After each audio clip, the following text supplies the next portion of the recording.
സ്ഥലമാണ് Taif. കല്ലെടുത്തിട്ട് back എന്നെറിഞ്ഞു. തിരിഞ്ഞു നോക്കിയാൽ അതെന്റെ കണ്ണിൽ കൊള്ളുമെന്നതിനാൽ ഞാൻ തിരിഞ്ഞു നോക്കാതെ ഓടി. നബിതങ്ങള് ത്വായിഫിൽ നിന്ന് മടങ്ങിപ്പോരുമ്പോ ഓടി ഓടി ഓടി ആദ്യമായി നിന്ന സ്ഥലം ഇന്ന് സൗദി ഗവൺമെന്റ് അടയാളപ്പെടുത്തിയിട്ടുണ്ട്. ത്വായിഫിൽ നിന്ന് 48 കിലോമീറ്റർ ദൂരമുണ്ട് അവിടേക്ക്. 48 കിലോമീറ്റർ ഓടിയിട്ടാണ് മുസ്തഫ നബി തങ്ങൾ നിന്നത്.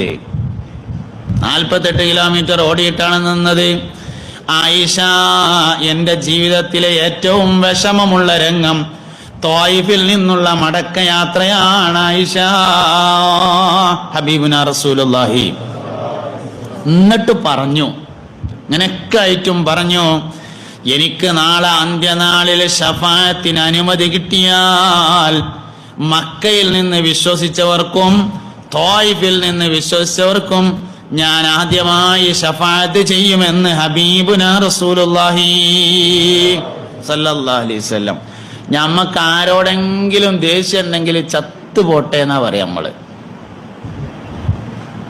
പ്രതിസന്ധിയിൽ നബിതങ്ങളിൽ നിന്ന് പഠിക്കേണ്ട പാഠെന്താണ് എന്നുള്ളത് ഈ ഒരൊറ്റ കഥയെന്ന് കിട്ടും, ഈ ഒരൊറ്റ ചരിത്രത്തിൽ നിന്ന് കിട്ടും.